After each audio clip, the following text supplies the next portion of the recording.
So there's a couple of things. So this is a segment to help you guys to really, if you got any questions throughout the week, just to throw into this program, to throw into this little segment to really help you finish off the week strongly to get you into the following week. Can you believe we're into September already? It is a little bit crazy. It is all systems go. Spring has sprung, and we're coming home for the rest of the year nice and strong.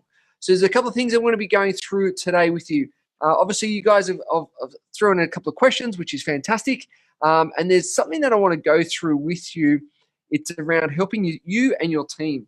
So we did this little strategy with a group the other day with a bunch of managers. There was, what did we have? About 8 managers on this program, and I took them through these 12 steps, these 12 questions, and you could see just their eyes start to go back and roll back, and heaps of value. And so now they've taken away, they've implemented in their business, and I'm already getting messages, oh my goodness, these questions are incredible.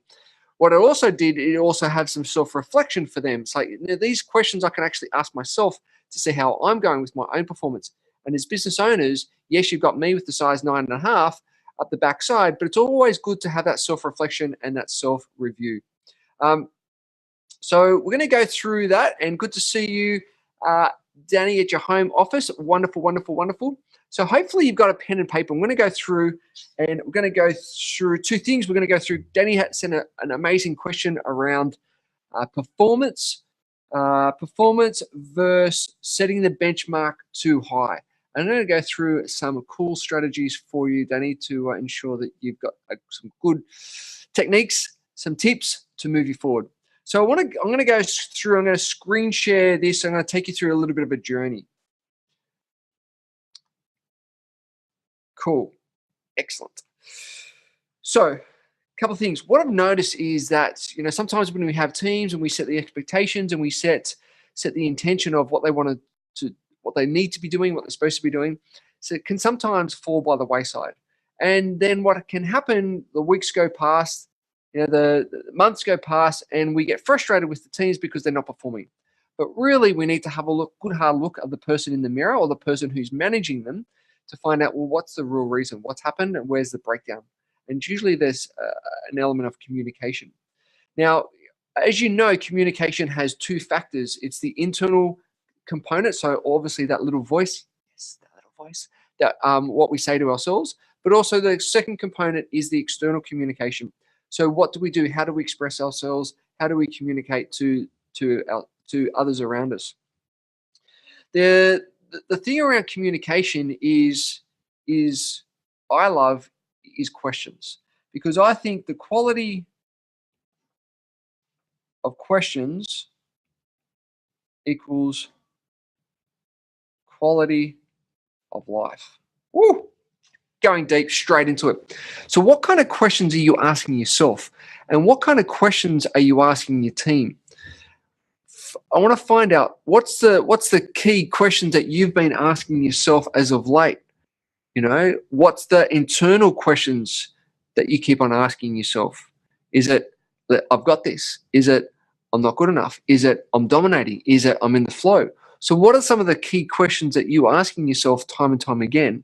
And I want to find out. Let's write down at least 1 or 2 questions that you continually ask yourself on a day-to-day basis. I want to hear from you. What are some of the key questions that you ask yourself on a day-to-day basis? Yes. How can I fit it in? Good question, Danny. Very good question. So I'm going to go through. I'm going to assist with that answer as well. What I want to find out is what happens, though, when we come to team dynamics. And this is a segment I want to talk about team dynamics and really getting the most out of your team. Is what we want to do is that we want to praise within the group and pepper individually. And what I mean by pepper is direct feedback, constructive feedback, to the point, no sugarcoating, straight between the eyes. And what we want to do is we want to set up a framework with them is so they increase their accountability. We want to increase their ownership over their role and over their outcomes. And we want to increase the responsibility. And sometimes we need to have these conversations with our team and obviously with ourselves So what are the key questions that we can ask ourselves to really flesh that out? I'm going to go through with you with these 12 questions to increase accountability and ownership. Now, if you can't read my chicken scroll, I do apologize, but hey, suck it up and let's make it happen. So the first question is,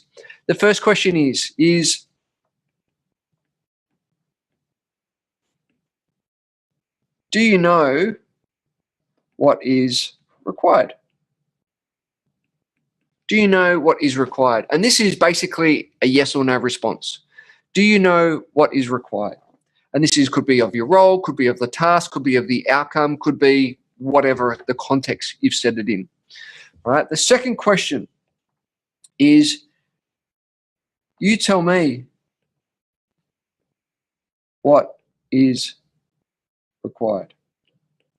Now, when we do this is because we want to understand the map that this person is giving, the context, the content. We want to find out what their view of the world is in relations to X, the topic or the outcome or the task at hand. When you get this, is that you can find out, is there anything missing? Do they have the full picture? Do they have chunks of the picture? What are they really telling me in this conversation? So this is a really good when you get them to relay what they think it is. The third question is, are you capable of achieving this? And when we look at, are you capable of achieving this? What this does, once again, it's a yes or no response, right? So are they actually capable of achieving this? The fourth one is this: do you have the skills and resources required? What this enables you to do is, most people will say, yeah, I've got the skills, I've got the resources. Most people do is that they will say the yes.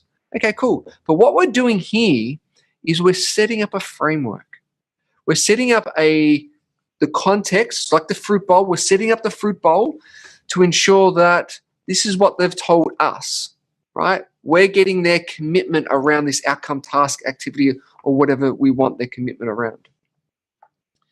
The fifth question is, do you have the want and why required? Now, we're getting a little bit obviously deeper here, and we're getting on the emotional based type of questions, right? Do you have the want and the why? Number 6. So, what is it? What is it? So what is it? Why haven't you achieved it? What is the real reason? And now what happens is when we go through these questions, and particularly when we get to this number 6, what is it? We need to actually ask it 3 to 4 times, what is it? What else? What else? What else? Because usually what happens is the first response is the sugarcoating. That's just the surface response. We want to go a little bit deeper. Okay, cool.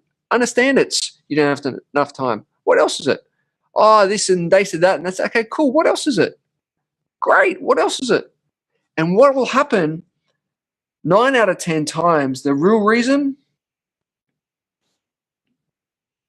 it's usually a fear or a limiting belief. I'm not good enough, confidence, what will people say, fear of failure, fear of success, all right? When we get to this, now we've got something. Now we can start to work with it. So we want to uncover the real reason. Number 7, now we flip it into the positive framework. So if we could handle this reason, so fear, belief, whatever it is, what would those results be like? So what we're doing here is that we're future pacing them. So understanding that they've got this fear or belief that they've got it handled now. And now we future pace them and go, okay, what would it be like now once now you've got a handle on this? And they go, oh, wow, this and this, I could do this and this. Okay, great. And what will happen is that they've started to release this fear or this belief because now they can see themselves actually achieving it. Question 8 is, what is one thing you can do?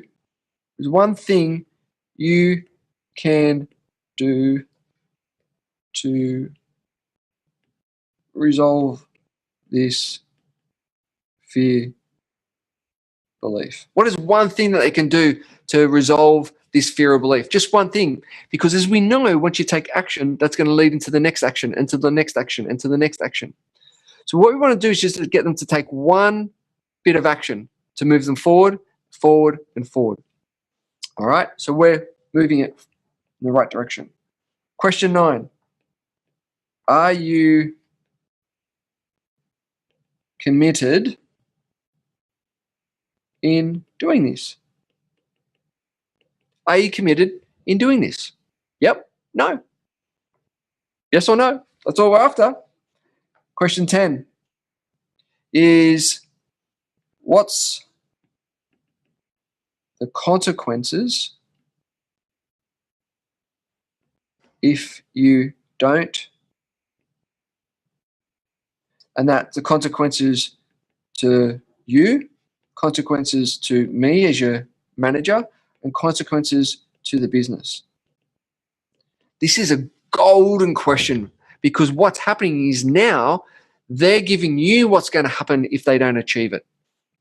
They're giving you if they don't actually commit to this one activity. They're giving you now, one, what's the consequences to them as a person, to you as their manager, and 3, to the business, right? So when you need to have a further conversation, they've already set up what the consequences need to be, right? So they either step up or step aside. Question 11 is, what else do you need? This limits further excuses and further reasons.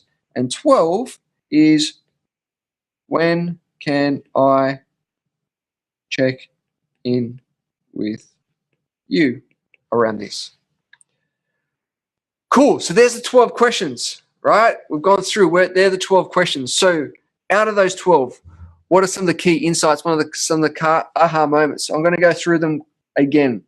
So we're going to go through, do you know what is required? You tell me what is required. Are you capable of achieving this?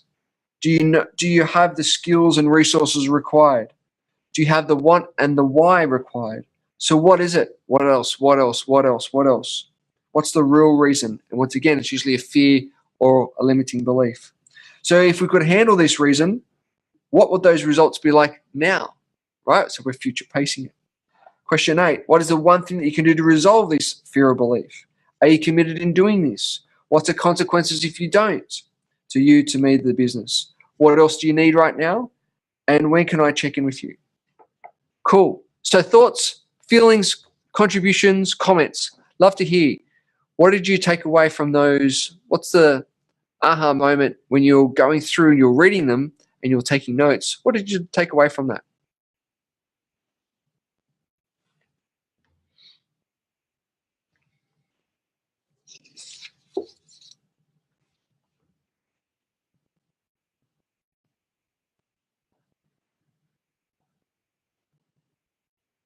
Totally. Yeah. Very empowering questions, Danny. Love it.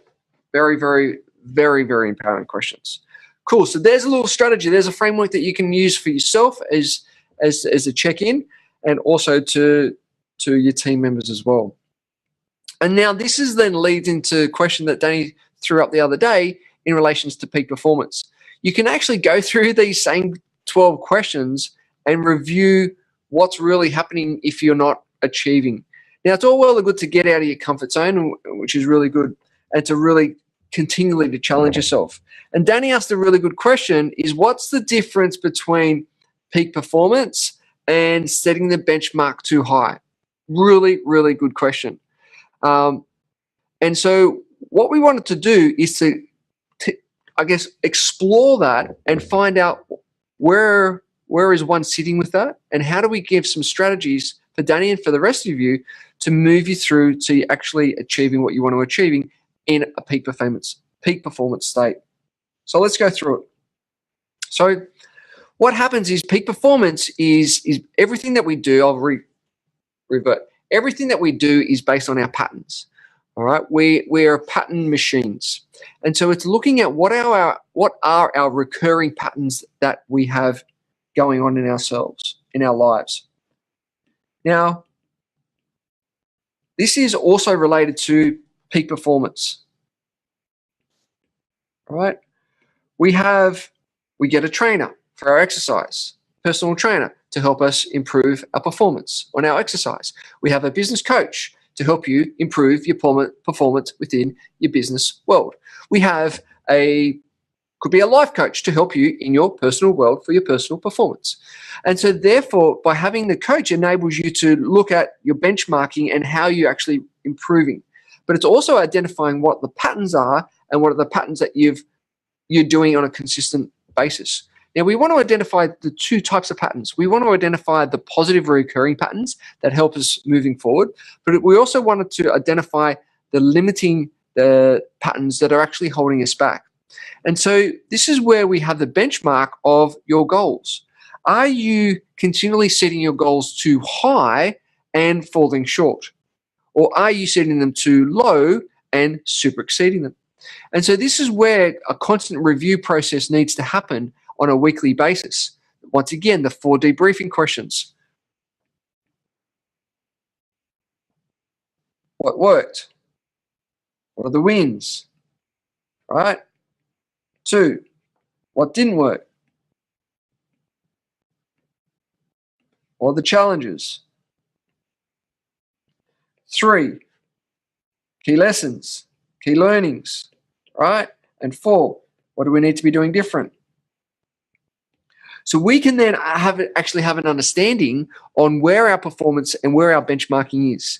And so if you're continually setting goals and outcomes too high, then what we need to do is then we start to readjust. Because if you're setting your benchmarks and your goals too high, then what happens is that you'll always set yourself up for failure, right? What we want to do where we love our 6 human needs, part of that is recognition. Right? So we're actually understanding what that actually means. Is it internal or do we need it external? By actually hitting our goals and hitting our targets, and we'll actually fill ourselves up. And once again, it's not setting them too low, but setting them where we can stretch ourselves, that we've got some momentum and moving in the right direction. So looking at reviewing of your past goals, your past performance, and then moving forward is that, okay, how do I then move it forward? What do I need to do? And this is where constantly reviewing your day and your week will enable you to do micro movements along the way. So you can actually see yourself increasing over time.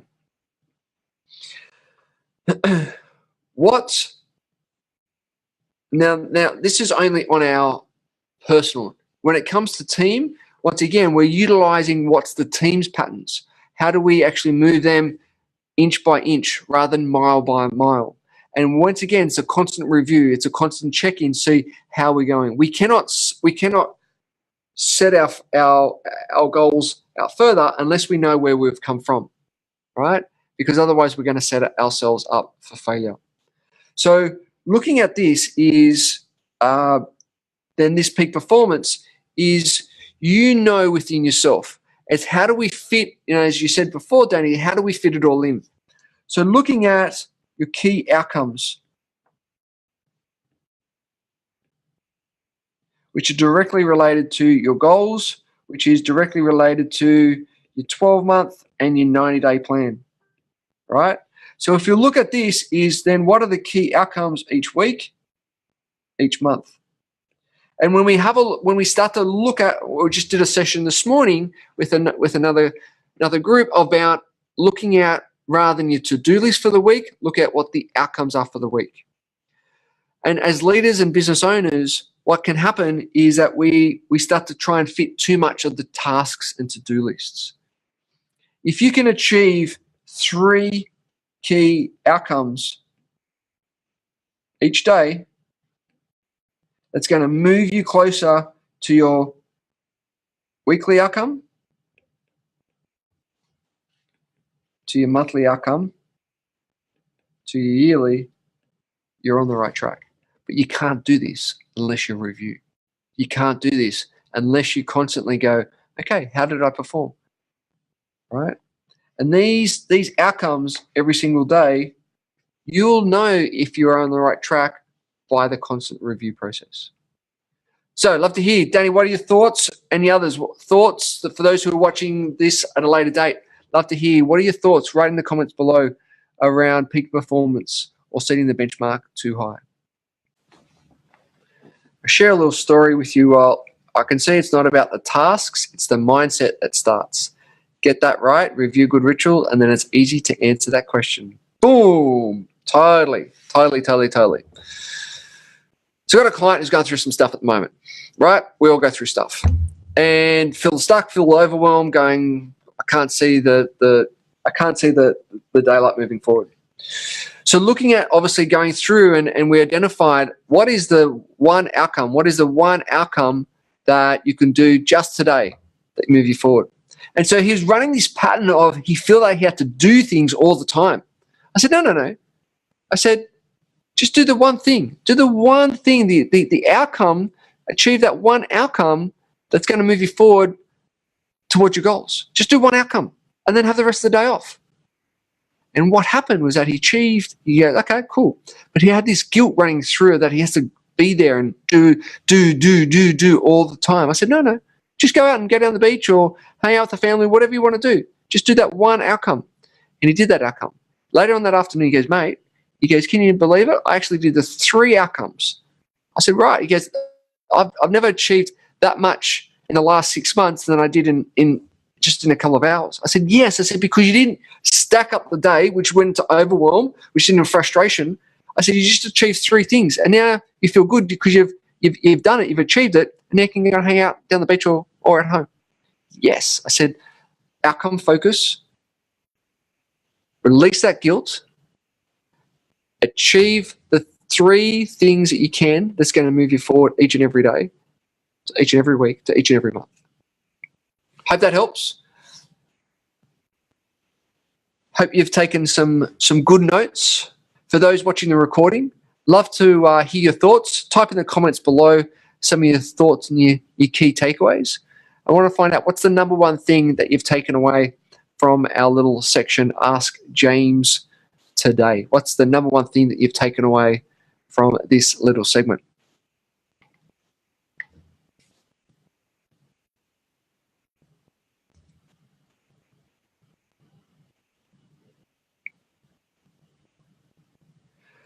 Love it. I'm going to leave you with this one last little story. So I was watching and hearing a good mate of mine this morning, Tony Robbins, and we're talking about goal achievement and time management and all the good stuff. And he said it's not about time management, but it's about the energy that we bring to the time. And if you think about things that fill you up, you think about things that you love to do, that is part of your genius, that makes your heart sing, you've got time to do that, right? But if you think about the things that you dread, you think about the things that that really drag you down, you think of all the reasons that you don't want to do that. And so there are 2 components here. The first is that what the energy that we bring into it actually will determine the action that we require to do that outcome or that task or activity. So if we're taking it we're thinking about, for example, exercise. We're thinking about exercise and we go, oh my goodness, well now I've got to get the shoes out, I've got to get the bag ready, I've got to go this, I've got to go that, I've got to go to the gym, and then I've got to go locker, it's tiring. It is tiring when you go through that whole process. But if you think about just the outcome, right, and how achieving that outcome, that then shifts the whole energy internally. So my suggestion for you today is to think about the outcome and think about the energy that that brings, the feeling, the emotion that it brings to you once you've achieved it. So let's go to it. Let's have a wonderful day. Looking forward to speaking to you soon. And any questions, let me know. All right, guys. Bye for now. Thank you.